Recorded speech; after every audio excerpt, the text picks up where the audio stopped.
എല്ലാവർക്കും സ്വാഗതം യൂണിക്കോൺ എജു സീരീസിലേക്ക്. ഇന്ന് നമ്മൾ വന്നിരിക്കുന്നത് IIT JAM എന്ന എൻട്രൻസ് എക്സാമിനെ പറ്റി ഡിസ്കസ് ചെയ്യാൻ വേണ്ടിയിട്ടാണ്. എന്താണ് IIT JAM എന്ന എൻട്രൻസ് എക്സാം? എന്തിനു വേണ്ടിയിട്ടാണ് നമ്മൾ IIT JAM എക്സാം എഴുതേണ്ടത്? IIT JAM എക്സാം എന്ന് പറയുന്നത് ഒരു ജോയിൻറ്റ് അഡ്മിഷൻ ടെസ്റ്റ് ഫോർ മാസ്റ്റേഴ്സാണ്. നമ്മൾ ഡിഗ്രി കഴിഞ്ഞ് PG ചെയ്യാൻ ആഗ്രഹിക്കുന്നവർക്ക് വേണ്ടി, അതായത് ടോപ്പ് ഇൻസ്റ്റിറ്റ്യൂട്ടിൽ മാസ്റ്റേഴ്സ് ചെയ്യുക എന്നുള്ളത് ഒരു ഡ്രീമാണ്. അതിനു വേണ്ടി കാത്തിരിക്കുന്നവർക്ക് വേണ്ടിയിട്ടാണ് IIT JAM എന്ന് പറഞ്ഞ എൻട്രൻസ് എക്സാം. അത് biotechnology, chemistry, economics, geology, mathematical statistics, mathematics and physics എന്ന് പറഞ്ഞിട്ടുള്ള കുറേ ഡിഫറെൻറ്റ് സബ്ജക്റ്റ് ഏരിയാസിലാണ് ഈ ടെസ്റ്റ് നടത്തുന്നത്. ഈ ടെസ്റ്റ് സാധാരണ നടത്തുന്നത് ഓൺലൈനായിട്ടാണ്. ഇത് ഒരു കുട്ടിക്ക് എന്ന് പറയുന്നത് ഒന്നിലധികം, അതായത് ഒന്നോ അല്ലെങ്കിൽ രണ്ടോ പേപ്പറിൽ വേണമെങ്കിൽ നമുക്ക് IIT JAMൻ്റെ എൻട്രൻസ് ടെസ്റ്റിൽ അപ്പിയർ ചെയ്യാം. സാധാരണ പോസ്റ്റ് ഗ്രാജുവേറ്റ് പ്രോഗ്രാംസിൽ IITസിൽ ജോയിൻ ചെയ്യാൻ വേണ്ടിയിട്ടാണ് ഇതുപോലുള്ള JAM എന്ന് പറഞ്ഞിട്ടുള്ള എൻട്രൻസ് എക്സാം നടത്തുന്നത്.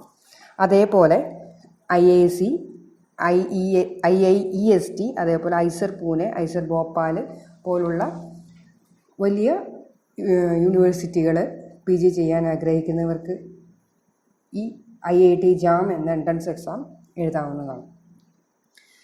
IIT JAM എഴുതാൻ താല്പര്യമുള്ള കുട്ടികൾ ആദ്യം മനസ്സിലാക്കേണ്ട കുറച്ച് കാര്യങ്ങളുണ്ട്. എന്തൊക്കെയാണ് നമ്മൾ അറിഞ്ഞിരിക്കേണ്ടത്? IIT JAM എഴുതുന്നതിന് മുന്നേ നമ്മൾ അറിഞ്ഞിരിക്കേണ്ട കുറച്ച് കാര്യങ്ങളുണ്ട്. ആ കാര്യങ്ങളാണ് നമ്മളിന്ന് ഈ വീഡിയോയിൽ പറയാൻ പോകുന്നത്. ആദ്യമായി IIT JAM എന്ന എക്സാം എന്ന് പറയുന്നത് ഏതൊക്കെ കാറ്റഗറിയിലുണ്ടെന്ന് പറഞ്ഞു. ഇപ്പോൾ സപ്പോസ് നമ്മളിവിടെ മെയിനായിട്ട് ഡിസ്കസ് ചെയ്യാൻ പോകുന്നത് ഫിസിക്സിനെ പറ്റിയിട്ടാണ്. IIT JAMൽ ഫിസിക്സ് എക്സാം എഴുതുന്ന കുട്ടികൾക്ക് വേണ്ടിയിട്ടുള്ള കുറച്ച് കാര്യങ്ങളാണ് ഞാൻ പറയാൻ പോകുന്നത്. ആദ്യം നമ്മൾ എങ്ങനെയാണ് ഈ എക്സാം എന്ന് അറിയണം, എന്തൊക്കെ ക്വസ്റ്റ്യൻസ് ആണ് വരിക, അല്ലെങ്കിൽ ഏത് തരത്തിലുള്ള ക്വസ്റ്റ്യൻസ് ആണ് വരിക എന്നുള്ളതാണ് അറിഞ്ഞിരിക്കേണ്ടത്. ഇത് ഫുള്ളി ഒബ്ജക്റ്റീവ് ടൈപ്പായിട്ടുള്ള ക്വസ്റ്റ്യൻസ് ആണ് IIT JAMന് ഉണ്ടാവുക. ഓൺലൈൻ ക്വസ്റ്റ്യൻസ് ആണ്, കമ്പ്യൂട്ടർ ബേസ്ഡ് ആണ്. അതിൽ 3 ടൈപ്പ് ഓഫ് ക്വസ്റ്റ്യൻസ് ആണ് ഉണ്ടാവുക. ഒന്ന് മൾട്ടിപ്പിൾ ചോയ്സ് ക്വസ്റ്റ്യൻ, ഒന്ന് മൾട്ടിപ്പിൾ സെലക്ട് ക്വസ്റ്റ്യൻസ്, പിന്നെയുള്ളത് ന്യൂമറിക്കൽ ആൻസർ ടൈപ്പ് ക്വസ്റ്റ്യൻസ്. അതായത് ഗേറ്റൊക്കെ എഴുതാൻ താല്പര്യമുള്ള അല്ലെങ്കിൽ ഗേറ്റൊക്കെ എഴുതിയിട്ടുള്ളവർക്കാണെങ്കിൽ JAM കുറച്ചുകൂടി ഫ്രണ്ട്ലി ആയിട്ട് തോന്നും. അതായത് ഒരു അപ്രോച്ച് തന്നെയാണ് IIT JAMനും കൂടി ഉണ്ടാവുക. ഇനി അല്ല ജസ്റ്റ് ആദ്യമായിട്ട് ഇതുപോലത്തെ ഒരു എക്സാംസ് അപ്പിയർ ചെയ്യുകയാണെങ്കിൽ അങ്ങനെയുള്ള ഗ്രാജുവേറ്റഡ് ആയിട്ടുള്ള കുട്ടികൾ, അതായത് ഇപ്പം first year, second year, third year പഠിക്കുന്ന കുട്ടികളാണെങ്കിൽ ഏറ്റവും ബെസ്റ്റാണ് IIT JAMന് പ്രിപ്പയർ ചെയ്യേണ്ട ടൈം എന്ന് പറയുന്നത്. നിങ്ങളുടെ first year, second year, third year degree base ചെയ്തിട്ടുള്ള ക്വസ്റ്റ്യൻസ് മാത്രമാണ് IIT JAMന് ചോദിക്കുക.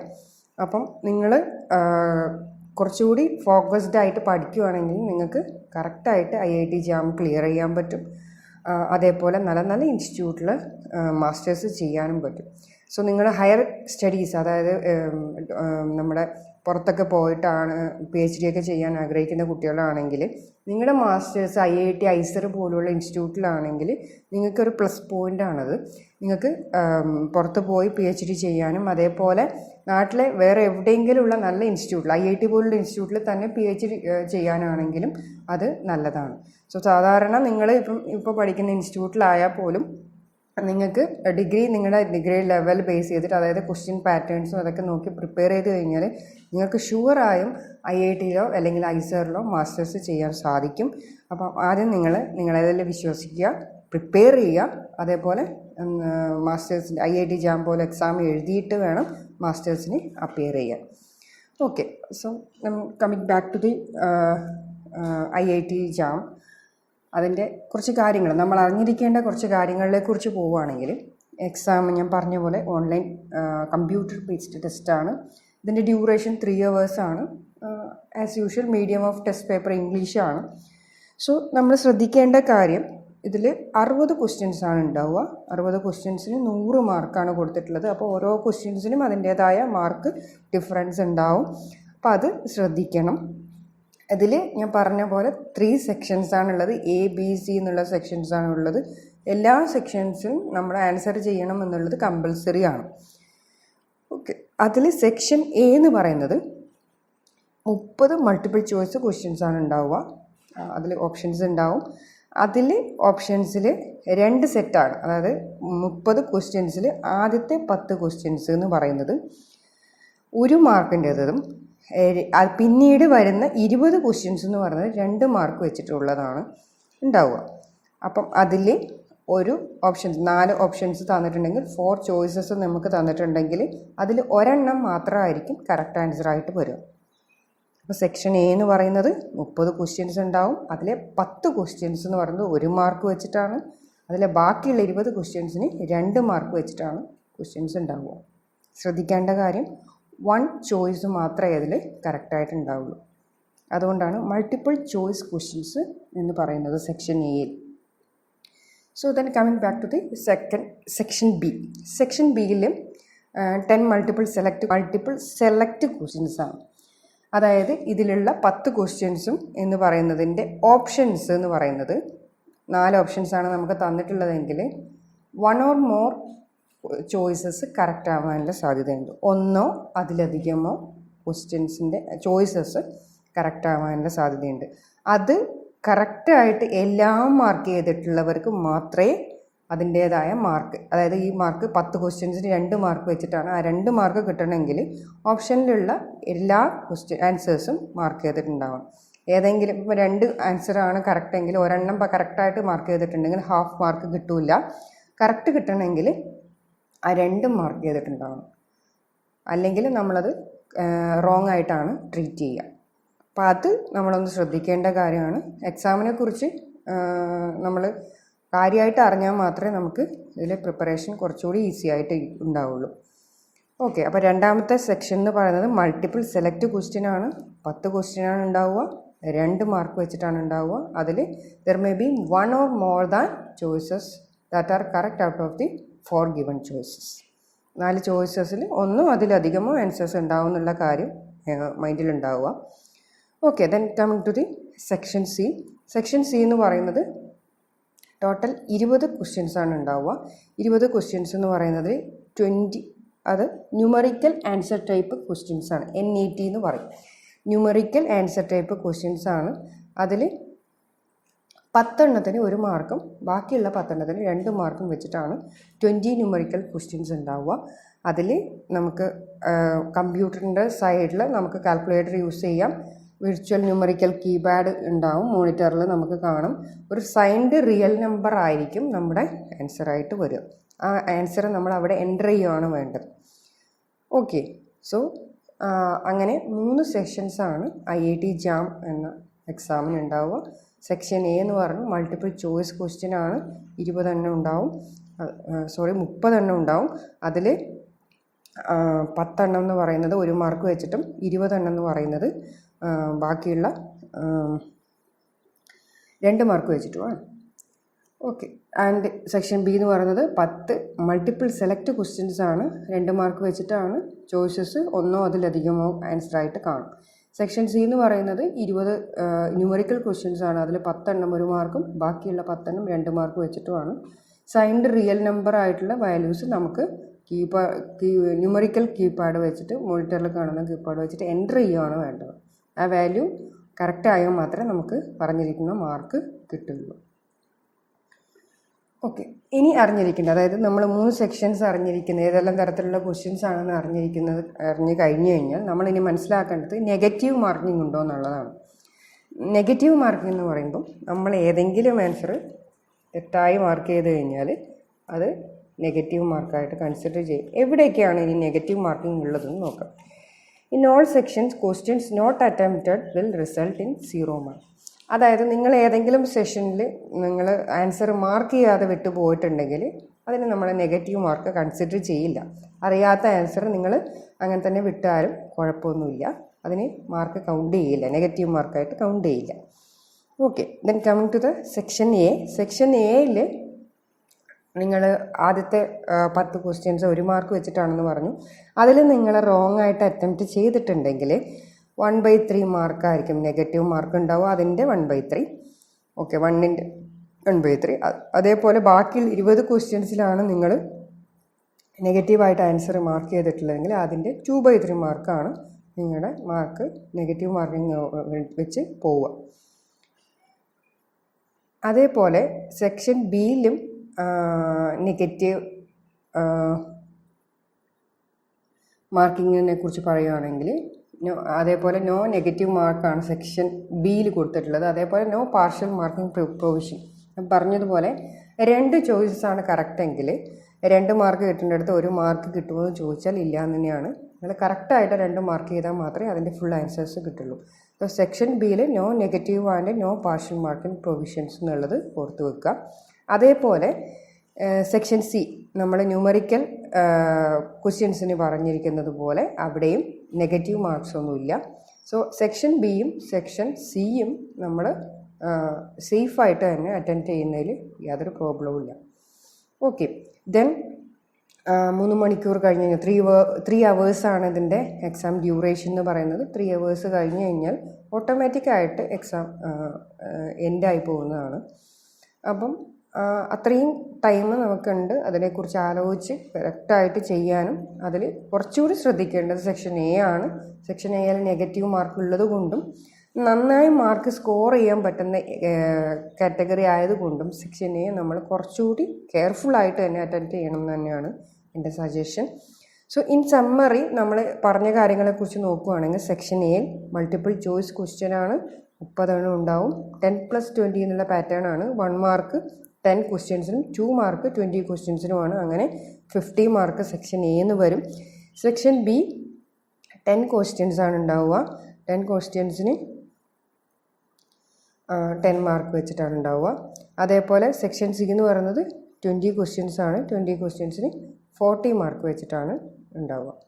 സോ ഇങ്ങനെയാണ് 100 മാർക്ക് നമ്മുടെ IIT JAM ഫിസിക്സ് എക്സാമിൻ്റെ ക്വസ്റ്റ്യൻ പാറ്റേണിൽ വരുന്നത്. ഇനി നമ്മൾ അറിഞ്ഞിരിക്കേണ്ട വലിയ ഒരു കാര്യം എന്ന് പറയുന്നത് പ്രീവിയസ് കട്ട് ഓഫ് എത്രയാണെന്നുള്ളതാണ്.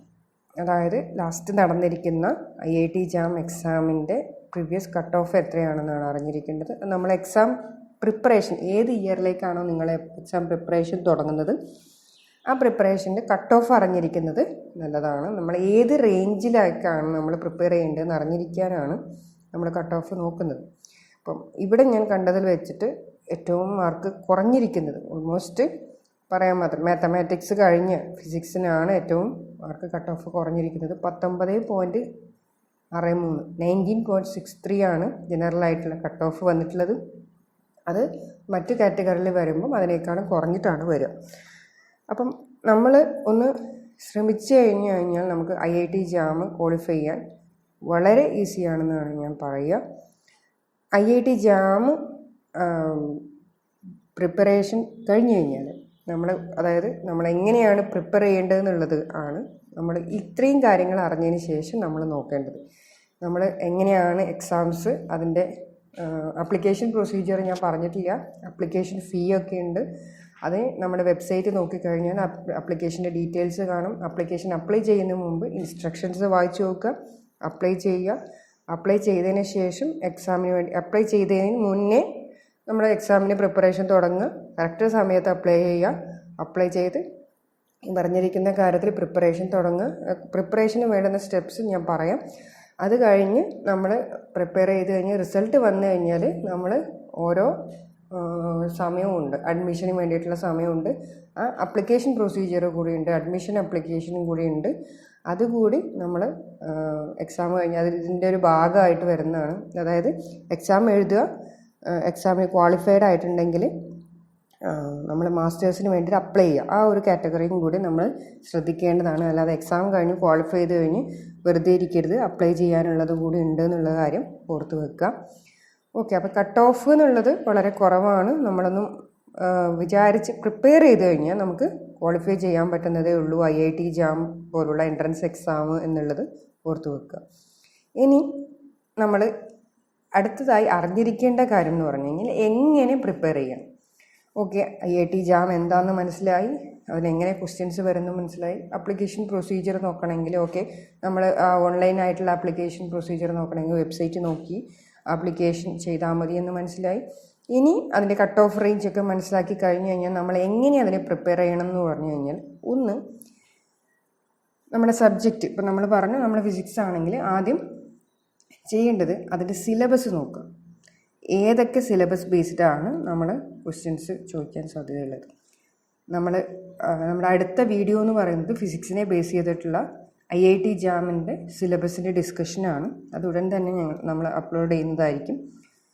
അപ്പം നമ്മൾ ചാനലിൽ നോട്ടിഫിക്കേഷൻ വരാൻ വേണ്ടിയിട്ട് നിങ്ങൾ ആ ബെല്ലൈക്കണമെന്ന് ക്ലിക്ക് ചെയ്ത് കഴിഞ്ഞാൽ നിങ്ങൾക്ക് ഇതുപോലുള്ള സിലബസും IIT ജാമിൻ്റെ ക്വസ്റ്റ്യൻസ് ഡിസ്കഷനും ഒക്കെ നിങ്ങൾക്ക് കിട്ടും. സോ സിലബസ് ചെക്ക് ചെയ്യുക എന്നുള്ളതാണ് ഫസ്റ്റായിട്ട് നിങ്ങൾ ശ്രദ്ധിക്കേണ്ടത്. സിലബസ് ചെക്ക് ചെയ്ത് കഴിഞ്ഞ് കഴിഞ്ഞാൽ പിന്നെയുള്ളത് കുറച്ച് പ്രിപ്പറേഷനാണ്. അതായത് ഓരോ സെക്ഷൻസ് എടുത്തു കഴിഞ്ഞ് പ്രിപ്പറേഷൻ സ്റ്റാർട്ട് ചെയ്യുക. അതായത് നിങ്ങൾ എവിടെ നിന്ന്, ഇപ്പം നിങ്ങൾ ഡിഗ്രി ഫസ്റ്റ് ഇയർ ഒക്കെ ആണെങ്കിൽ അതിൻ്റെ ഫസ്റ്റ് പോർഷൻ എന്ന് പറയുന്നത് മെക്കാനിക്സ് ആണ്. നിങ്ങൾക്ക് അറിയാവുന്ന കുറച്ച് കാര്യങ്ങൾ നിങ്ങൾ പ്രിപ്പയർ ചെയ്ത് വെക്കുക. അല്ലെങ്കിൽ നിങ്ങളിപ്പോൾ ഫസ്റ്റ് ഇയർ പാസ്സായി കഴിഞ്ഞ കുട്ടികളാണെങ്കിൽ നിങ്ങൾക്ക് അറിയാവുന്ന കുറച്ച് കാര്യങ്ങളുണ്ട്. അതുകൊണ്ട് എന്ത് ചെയ്യുക, പ്രീവിയസ് ഇയർ ക്വസ്റ്റ്യൻസ് കളക്ട് ചെയ്യുക, അതിലുള്ള മെക്കാനിക്സിൻ്റെ കുറച്ച് ക്വസ്റ്റ്യൻസ് മാത്രം സോൾവ് ചെയ്യുക. അതാണ് നിങ്ങൾ ആദ്യം ചെയ്യേണ്ടത്. ഇനിയെല്ലാം നിങ്ങൾ കുറച്ചുകൂടി മെച്ചുവേർഡായി, മീൻസ് ഡിഗ്രി ഫൈനൽ ഇയർ അല്ലെങ്കിൽ ഫൈനൽ ഇയർ പാസ് ഔട്ടായ കുട്ടികൾ, എക്സാംസ് ഒക്കെ കഴിഞ്ഞ് വെയിറ്റ് ചെയ്യുന്ന കുട്ടികളാണെങ്കിൽ നിങ്ങൾക്ക് കുറച്ച് ബേസ് കാര്യങ്ങളായിട്ടുള്ള നിങ്ങൾക്ക് അറിയുന്നുണ്ടെങ്കിൽ ക്വസ്റ്റ്യൻസിലേക്ക് പോവുക. ഇല്ലെങ്കിൽ ജസ്റ്റ് നിങ്ങൾ പഠിച്ച കാര്യങ്ങളും ക്വസ്റ്റ്യൻസും ഒക്കെ ജസ്റ്റ് ഒന്ന് ഓടിച്ച് നോക്കുക. അതിനുശേഷം പ്രീവിയസ് ഇയർ ക്വസ്റ്റ്യൻസ് ഓരോ സെക്ഷൻ ബേസ്, മെക്കാനിക്സ് ആണെങ്കിൽ മെക്കാനിക്സിലെ ക്വസ്റ്റ്യൻസ് മാത്രം, അല്ലെങ്കിൽ മാത്തമാറ്റിക്കൽ ഫിസിക്സ് അല്ലെങ്കിൽ സോളിഡ് സ്റ്റേറ്റ് ആണെങ്കിൽ സോളിഡ് സ്റ്റേറ്റിലെ ക്വസ്റ്റ്യൻസ് മാത്രം സോൾവ് ചെയ്യാൻ ശ്രമിക്കുക. പിന്നെയുള്ള കാര്യം, note down the important equations. നമ്മൾ പഠിക്കുന്ന ഓരോ സെക്ഷൻസിലെയും ഇമ്പോർട്ടൻസ് ക്വസ്റ്റ്യൻസ് അല്ല, ഇക്വേഷൻസ് നോട്ട് ഡൗൺ ചെയ്യാം. ഞാനിത് ഇക്വേഷൻസ് നോട്ട് ഡൗൺ ചെയ്യാൻ പറയാനുള്ള ഒരു കാരണം എന്ന് പറയുന്നത്, നമുക്ക് ന്യൂമറിക്കൽ ക്വസ്റ്റ്യൻസ് ഉണ്ട്. ന്യൂമറിക്കൽ ക്വസ്റ്റ്യൻസ് എന്ന് പറയുമ്പോൾ നമ്മൾ ഇക്വേഷൻസ് അറിഞ്ഞ് ജസ്റ്റ് ഒന്ന് സബ്സ്റ്റിറ്റ്യൂട്ട് ചെയ്ത് കഴിഞ്ഞാൽ നമുക്ക് ന്യൂമറിക്കൽ ആയിട്ടുള്ള ആൻസേഴ്സ് കിട്ടും. അപ്പോൾ അതിന് വേണ്ടിയിട്ട് നമ്മൾ ഇക്വേഷൻസ് ഓർത്ത് വെക്കേണ്ടത് അത്യാവശ്യമാണ്.